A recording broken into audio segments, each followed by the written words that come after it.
Good evening, Pankaj Jaiswal. મેં આપ સર્વ વિદ્યાર્થીઓને જણાવવા માંગુ છું કે થોડાક દિવસ પહેલાં મારા દ્વારા એક વિડીયો પોસ્ટ કરવામાં આવ્યો હતો કે હાલમાં જે પણ વિદ્યાર્થીઓ અંડર ગ્રેજ્યુએશન બીકોમમાં અભ્યાસ કરી રહ્યા છે અને ગ્રેજ્યુએશન કમ્પ્લીટ કર્યા પછી તે લોકો પ્લાન કરી રહ્યા છે કે પોતાની જે માસ્ટર સ્ટડી છે એ લોકો આઉટ ઓફ કન્ટ્રી એટલે કે કોઈ પણ કન્ટ્રીથી એ લોકો કરી શકે. તો માસ્ટર્સ માટે યુકે સૌથી પ્રિફરેબલ કન્ટ્રી કેમ છે સ્ટડી કરવા માટે?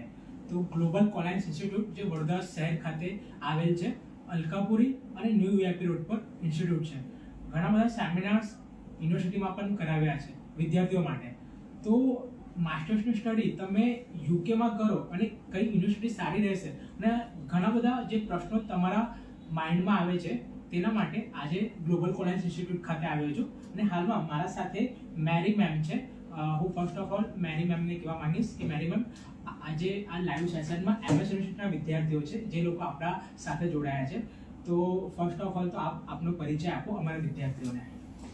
Hi students, I hope you all are doing well. અને પંકજ સાથે વાત કરી સો અમે not on a commercial purpose પણ અમે ઘણું બધું ડિસ્કસ કરી રહ્યા હતા કે સ્ટુડન્ટ્સ આજકાલ બહાર જાય છે, એ લોકોને બહુ ક્વેશ્ચન્સ હોય છે પણ નાના નાના ક્વેશ્ચન્સ છે જેનું સોલ્યુશન નથી મળતું કાં તો ઓવર ઇન્ફોર્મેટિવ છે.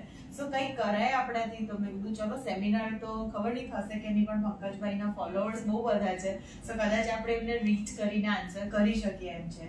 સો યસ પંકજ, તમારા શું ક્વેશ્ચન્સ છે તમારા સ્ટુડન્ટ્સ બિહાફના? I can draft it further. Ma'am generally શું છે કે કેમ્પસમાં હું ત્યાં રહું છું તો ઘણા વિદ્યાર્થીઓ હોય છે કે લોકો ક્વેશ્ચન્સ કરતા હોય છે. સર્વપ્રથમ તો એવા વિદ્યાર્થીઓ કે જે લોકો પ્લાન કરી રહ્યા છે સ્ટડી અબ્રોડ માટે. તો સ્ટડી અબ્રોડ માટે લોકો પ્લાન કરી રહ્યા છે તો એ લોકોને સર્વપ્રથમ પ્રોસેસ જે હોય છે ક્યાંથી શરૂઆત કરવાની હોય છે મેમ? ઓકે, સો પહેલો ક્વેશ્ચન એ આવે કે અબ્રોડ જવાનું કે નહીં જવાનું. બે ટાઈપના સ્ટુડન્ટ હોય. પેટ્રિયોટિક સ્ટુડન્ટ્સ કહેવાય. આજે 2 ઓક્ટોબર છે તો ઓફકોર્સ આપણે બધાને પેટ્રિયોટિક ફિલિંગ આવે છે. બટ સેમ અમુક સ્ટુડન્ટ્સ હોય છે કે જે લોકો કહે છે જવું છે નથી જવું, બંને ક્વેશ્ચન્સ છે. But you need to decide whether you want to go or not. તમારે શું કરવું છે? તમારે બહાર જવું છે, ભણવું છે, ભણીને ઇન્ડિયા પાછું આવવું છે, કે પછી તમારે ખાલી ભણીને you want two gate settled there? Because only purpose બહાર જવું નથી હોતું. અમુક વખત કશું ટેક અવે કરીને આપણી પોતાની ઇકોનોમીને પણ આપણે અપગ્રેડ કરી શકીએ એમ છે. I don't say Indian education is not good, but going abroad and meeting 100 different nationalities and studying amongst them is really important. Okay. And madam એ લોકો લાઈક મેં સૌથી પહેલાં કીધું કે માસ્ટર્સ માટે લોકો પ્લાન કરતા હોય છે તો માસ્ટર્સ માટે મેમ કઈ કન્ટ્રી બેસ્ટ હશે, તમે કંઈક જણાવી શકો છો એ લોકોને?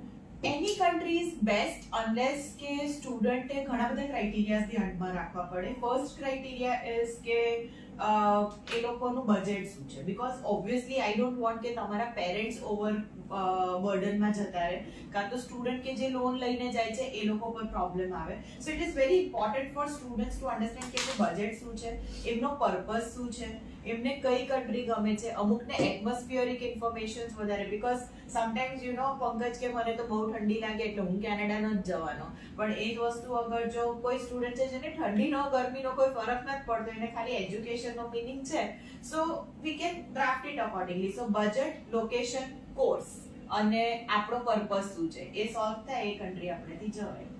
Like many students they are plan to study abroad. હવે લાઈક એ લોકોને કોઈ પણ કન્ટ્રીમાં જઈને સ્ટડી કરવાની છે ત્યાં યુનિવર્સિટીમાં, તો એના માટે કોઈ એક્ઝામ આપવાની હોય છે અને એક્ઝામ આપવાની તો કેટલીક એક્ઝામ્સ આપવાની અને ક્લિયર કઈ રીતે કરવાની હોય? Okay, so I gas mostly આપણી પાસે બિઝનેસ કોર્સીસ વાળા સ્ટુડન્ટ છે કાં તો જે લોકોને બિઝનેસ સ્કૂલ્સમાં ભણવું છે. So ideally IELTS is one examination which is really important અને IELTS ની એક્ઝામ આપવી એક IELTS કે PT બેમાંથી કોઈ પણ એક એક્ઝામ આપો જે તમારી લેંગ્વેજની પ્રોફિશિયન્સી નક્કી કરે છે કે ભાઈ તમને ઇંગ્લિશ લેંગ્વેજ કયા હદ સુધી આવડે છે. અને અમુક વખત સ્ટુડન્ટ્સ કન્ફ્યુઝ હોય છે બીકોઝ બહુ બધું એડવર્ટાઇઝમેન્ટ હોય ને કે આપવાની નહીં આપવાની, અમુક કે વિધાઉટ IELTS પણ જતું રહેવાય, અમુક કે બીજી કોઈ એક્ઝામ આપશો તો પણ ચાલશે. આઈડિયલી એવું છે કે કોઈ એક એક્ઝામનું ફેવરિઝમ નથી, બટ IELTS કે PT કોમન એક્ઝામ છે. હવે એ સિવાય અગર જો તમે વર્લ્ડની ટોપ બિઝનેસ સ્કૂલ્સમાં જાઓ જેમ HEC પેરિસ છે, ઓક્સફર્ડ, કેમ્બ્રિજ કે લંડન સ્કૂલ ઓફ ઇકોનોમિક્સ કે રોટમેન બિઝનેસ સ્કૂલ્સ, તો તમારે GMAT કે વર્ક એક્સપિરિયન્સ હોવો પડશે. ઓકે મેમ, તો આ તો એક પ્રશ્ન કે ઘણા બધા લોકો છે કારણ કે ફર્સ્ટ પ્રોસેસ જ આવે છે એક્ઝામની. હવે મેમ સેકન્ડ વાત એ છે કે યુકે એટલે કે યુનાઇટેડ કિંગડમ સ્ટડી માટે કેવું છે, સ્ટડી અબ્રોડ માટે ત્યાં જવાય કે ના જવાય? યુકે એઝ અ ડેસ્ટિનેશન ની વાત કરીએ તો one of the leading education system જેને કહેવાય એ યુકે ની છે. So definitely if you want you can plan your studies in UK. The good part about UK is કે મેનેજમેન્ટ એજ્યુકેશન જે છે કે કોઈ પણ માસ્ટર્સ ડિગ્રી છે ને આઈડિયલી 90% 1 યરમાં પતી જાય. સો બીજી કન્ટ્રીઝમાં તમે 2 વર્ષ ઇન્વેસ્ટ કરો છો, ફીસ 2 વર્ષની આપો છો, અહીંયા વર્ષમાં તમે માસ્ટર્સ ક્લિયર કરો. બીજી વસ્તુ કે યુકે ની અંદર લંડન સિવાય પણ દુનિયા છે. You can go to Manchester, you can go to any other locations which is bigger and which is equivalent to London. Yes, London is the financial hub of course, but then definitely તમારી પાસે બીજા locations છે કે જ્યાં જઈને તમે study કરી શકો છો. Last but not the least, ત્યાં પણ પાર્ટ ટાઈમ ઓપોર્ચ્યુનિટીઝ છે કે જ્યાં તમે જોબ કરી શકો છો. રિસેશન, ઇકોનોમિક ડાઉનસ્ટેર્સ, ઇન્ફ્લેશન, આ બધા અનલેસ કે આપણે ઇકોનોમિક્સ છે આવા બધા વર્ડ્સ યુઝ ન કરે, તમે સ્ટડી માટે જાઓ છો તો સ્ટડી માટે તો ડેફિનેટલી બીકોઝ આપણે પોતે પણ એક બ્રિટિશ એજ્યુકેશન જ ફોલો કરીએ છીએ તો surely you can rely on the education system અને ભણીને કદાચ તમે પાછા આવો ઇન્ડિયામાં કાં તો તમે ત્યાં જ સેટલ થાવ છો તો એ ડિગ્રીની વેલ્યુ તો રહેશે જ. ઓકે મેમ, તો જે માસ્ટર્સ ડિગ્રીની એક જે વેલ્યુ હોય છે કદાચ યુકેમાં વિદ્યાર્થીઓને વધારે મળી શકે. નેક્સ્ટ ક્વેશ્ચન છે, યુકેની કઈ યુનિવર્સિટીનો જે કોર્સ હોય છે લાઈક વેરી ફેમસ છે, પ્રખ્યાત છે? Okay, ideally UK is known for all the kind of courses. એટલે UK US બે કન્ટ્રી એવી છે ને કે જ્યાં તમને બધા જ ટાઈપના કોર્सेस મળે. અમુક કોર્सेस યુનિક છે, જેમ કે જેમને ફોટોગ્રાફીમાં ઇન્ટરેસ્ટ છે તો you can go four masters in photography. તમને યુનિક કોર્સ જેમ કે લક્ઝરી બ્રાન્ડ મેનેજમેન્ટ, હવે જે લોકો બીકોમ કરે છે એ લોકોને ખાલી એટલું ખબર કે હું સીએ કરું, ફાઇનાન્સ કરું, but you have tons of courses. તમે સીએફએ કરી શકો, અકાઉન્ટિંગ કરી શકો, એચઆર કરી શકો. ઇફ યુ વોન્ટ કે મારે બિઝનેસ લાઈન છોડીને બીજું કંઈ કરવું છે, તમે ફોટોગ્રાફી કરો, લક્ઝરી બ્રાન્ડ મેનેજમેન્ટ કરો, માર્કેટિંગ કરો, બેગ ડિઝાઇનના કોર્सेस છે, એનિમેશનના કોર્सेस છે, વીએફએક્સના કોર્सेस છે. You can go for any courses if you want and you can explore yourself. તમે સોશિયલ વર્ક કરી શકો છો, તમે પોલીસ એન્ફોર્સમેન્ટના કોર્सेस કરી શકો છો, you can work four NGOs. આપણી લિસ્ટ એટલી લાંબી છે ને કે હમણાં કહીશ તો અડધો કલાક આપનો ખાઈ જઈશ. Okay sure. તો એન્ડ મેમ આમાં એક્સપેન્સીસ લાઈક હવે કોઈને પણ જવું છે કે સ્ટડી અબ્રોડ માટે, આપણે સપોઝ યુકે એક્ઝામ્પલ લઈએ તો લગભગ કેટલું ખર્ચ થતું હશે, ટોટલ એક્સપેન્સીસ કેટલા થશે? એબ્સોલ્યુટલી એક્સપેન્સીસ સૌથી ઇમ્પોર્ટન્ટ ટાસ્ક છે બીકોઝ ઓબ્વિયસલી તમે તમારી પોતાની આખી સેવિંગ્સ ને દાવ પર મૂકીને બહાર જઈ રહ્યા છો તો આ સૌથી મોટો. અને એ જ મેં કીધું કે સિલેક્શન વખતે expenses is really important for you to check. Expenses starts for tuition cost. Tuition cost starts with somewhere around 11 lakhs. It goes up to 18-20 lakhs. But it all depends કે તમે કયા લેવલની યુનિવર્સિટીઝમાં જાઓ છો. હવે તમે બહુ ટોપ બિઝનેસ સ્કૂલ્સમાં જશો તો એ 35 લાખની પણ હોઈ શકે, પણ તમે જો મીડિયોકર એવરેજ બટ રેપ્યુટેડ યુનિવર્સિટીઝમાં જાઓ છો તો 15 to 20 lakhsના વચ્ચે તમારું એક્સપેન્સ કવર અપ થઈ શકે એમ છે. એન્ડ ઘણા બધા સ્ટુડન્ટ્સ હોય છે કે જે લોકો આ જે ઓપોર્ચ્યુનિટીઝ હોય છે એને કંઈક ને કંઈક અપ્રોચ નથી કરી શકતા, કંઈક ને કંઈક ડિફિકલ્ટીઝ આવે છે, તો શું મેમ એ લોકો માટે કોઈક સ્કોલરશિપ એ લોકોને મળતી હોય છે કે એ લોકોને હેલ્પફુલ થાય? UK government has given a very good feedback to the students કે તમે અગર જો એકેડેમિકલી સાઉન્ડ છો, તમારી પાસે હોલિસ્ટિક અપ્રોચીસ છે, જેમ આપણા પંકજભાઈ બહુ બધા કામ કરે છે at a social work as well, and તમે સોશિયલ મીડિયા પર બી બહુ છવાયેલા હોય છે.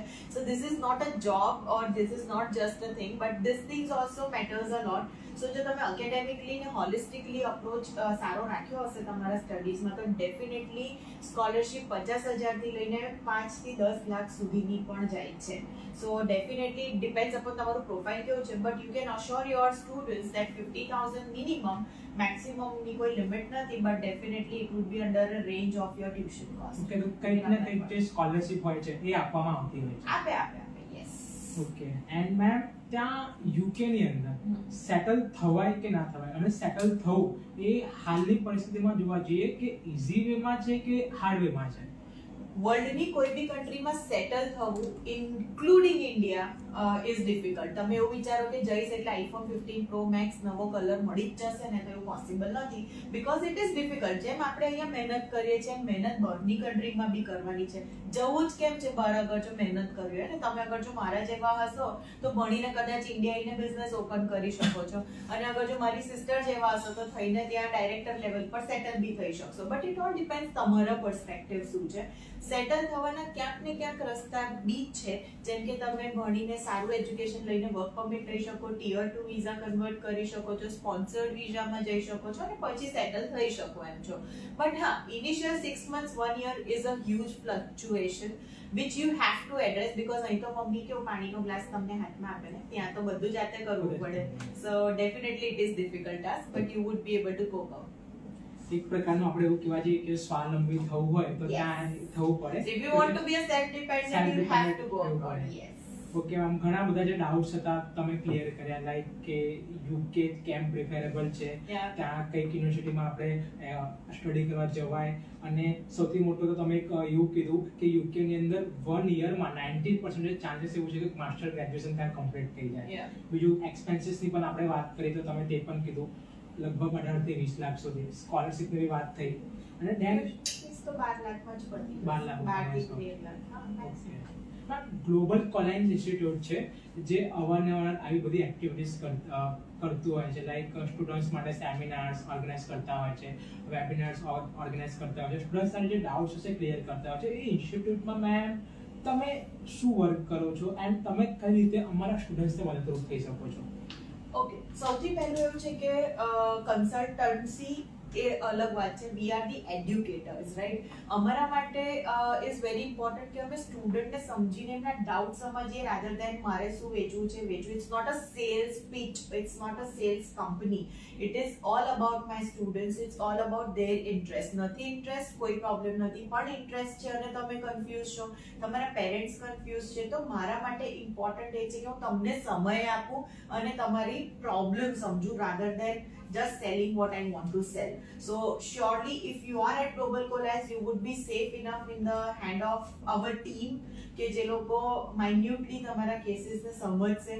કદાચ જેમને ઇંગ્લિશમાં બહુ પ્રોબ્લેમ છે, તમને કદાચ એવું લાગે છે કે for us it is next to impossible કે અમે નહીં કરી શકીએ, અમારી પાસે પર્સનલાઇઝ કોચિંગ સેન્ટર છે જ્યાં તમારી સામે ટ્યુટર બેઠા હોય છે ને તમને એક એક વસ્તુઓ ભણાવે છે.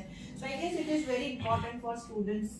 અને અમે પાછલા 15 વર્ષથી કાર્યરત છે, અને we have 7 offices across, and we have office in Gujarat, like બરોડામાં તો 2 છે જ, અમદાવાદ, રાજકોટ, સુરત અને દિલ્હી, બેંગ્લોર બધે છે. સો ડેફિનેટલી અમે છે જ, અને અમે સ્ટુડન્ટ્સ માટે જ છે.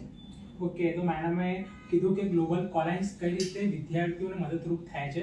સૌપ્રથમ તો એ લોકોને કાઉન્સેલિંગ કરવામાં આવે છે, એ લોકોને ગાઈડલાઈન આપવામાં આવે છે, જે પણ માર્ગદર્શન વિદ્યાર્થીઓને જોઈતું હોય એ ગ્લોબલ કોલાઇન્સ દ્વારા આપવામાં આવતું હોય છે, અને એ જે બધી જ પ્રક્રિયા હોય છે એ લોકો ફ્રી ઓફ કોસ્ટ નિઃશુલ્ક કરે છે. એના પછી જે પણ વિદ્યાર્થીઓને લાગે છે કે એ લોકોને અહીં ક્લાસીસ જોઈન કરવા છે ફોર સ્ટડી અબ્રોડ IELTS, તો એ લોકો માટે પણ બેસ્ટથી બેસ્ટ જે ટીચિંગ છે એ પ્રોવાઈડ કરવામાં આવે છે. એમના ડાઉટ્સ અને એમના જે પણ કન્ક્લુઝન હોય છે એના ઉપર ચર્ચા કરવામાં આવે છે, સાથે સાથે જે પણ ક્વેરીઝ હોય છે એનું પણ સોલ્યુશન આપવામાં આવે છે. તો ઇનફેક્ટ કહી શકાય કે ગ્લોબલ કોલાઇન્સ ઇન્સ્ટિટ્યૂટ જે છે એ સ્ટડી એબ્રોડ માટે જે પણ વિદ્યાર્થીઓ પ્લાન કરતા હોય છે એ લોકો માટે સારો વે છે. એ લોકો ગ્લોબલ કોલાઇન્સનું વિઝિટ કરી શકે છે. હું સર્વપ્રથમ તો યુનિવર્સિટીના વિદ્યાર્થીઓ તરફથી અને મારા તરફથી મેરી મેમને થેન્ક યુ કહેવા માંગીશ કે જેમને પોતાનો કિંમતી સમય આપીને આજે અમારા વિદ્યાર્થીઓને જે એમના ડાઉટ્સ હતા એ ક્લિયર કર્યા, અને કંઈક ને કંઈક મને લાગે છે કે આ વિદ્યાર્થીઓ અવશ્યથી ગ્લોબલ કોલાઇન્સનો સંપર્ક કરશે, કારણ કે ઘણા વિદ્યાર્થીઓ હોય છે કે જે લોકો સ્ટડી અબ્રોડ માટે પ્લાન કરતા હોય છે. વિદ્યાર્થીઓ આપનો સંપર્ક કરે, અહીં આવે, જે ઓફિસ છે 2 ઓફિસ આપણે વડોદરામાં, એક અલકાપુરી અને એક ન્યૂ VIP રોડ, તો કયા સમય પર અને ક્યારે આવી શકે તમે કહી શકો છો? Students can come to office at any given point of time. અમે સવારે 10 વાગ્યાથી સ્ટાર્ટ થઈએ, જો કે કોચિંગ તો અમારું સવારે 8 વાગ્યાથી સ્ટાર્ટ થાય છે, રાત્રે 9 વાગે પતે છે. બટ તમે અગર જો કાઉન્સેલિંગ માટે આવવા માંગો છો તો સવારના 10 થી લઈને સાંજના 8, 8:30, 9 વાગ્યા સુધી પણ અમે ઓફિસમાં જ હોઈએ છીએ. So any given point of time WhatsApp services થી લઈને એ બધું તો we are there 24/7 for our students. તો ડેફિનેટલી, અને MSU પ્રત્યેનો પ્રેમ, બીકોઝ હું પોતે MSU થી છું, તો એ અલગ જ રહેવાનો. Yes. Okay ma'am, and ma'am contact number share કરો તો મેમ તમે કહી શકો છો. જેથી કોઈને પણ કંઈ ક્વેરી હોય તો એ લોકો પૂછી શકશે. Sure. So I have my contact number, which is 7405-123-444. Very simple number, 7405-123-444. You can WhatsApp me at any given point of time, or you can call me at any given point of time. We are always there to help you out. Rest, you can visit our website or any social media pages, and we will contact you and DM us, and we are there. Okay, તો sure તમે બધા students global કોલાઇન્સ જે Instagram page છે social media પર તમે ત્યાં એને follow કરી શકો છો. એની અપડેટ્સ તમને મળતી રહેશે. સાથે સાથે આવનારા સમયમાં આવા જ વેબિનાર્સ એન્ડ સેમિનાર્સ આપના માટે અમે કરતા રહીશું. આ ફર્સ્ટ ન તો આવનારા સમયમાં આના કરતાં પણ વધારે કરીશું. અને તમે દરેકને હું કહેવા માંગુ છું કે આવનારા સમયમાં પણ તમે લોકો આવું જ સમર્થન મને આપતા રહેશો, જેથી તમારી જે પણ સમસ્યાઓ છે, તમારી જે પણ મૂંઝવણો છે એને દૂર કરવાનું કામ અને જે પ્રયાસ છે એ હું પોતે કરીશ. અને thank you so much Mary ma'am and Thank you. Global Colines. Thank you so much. Bye.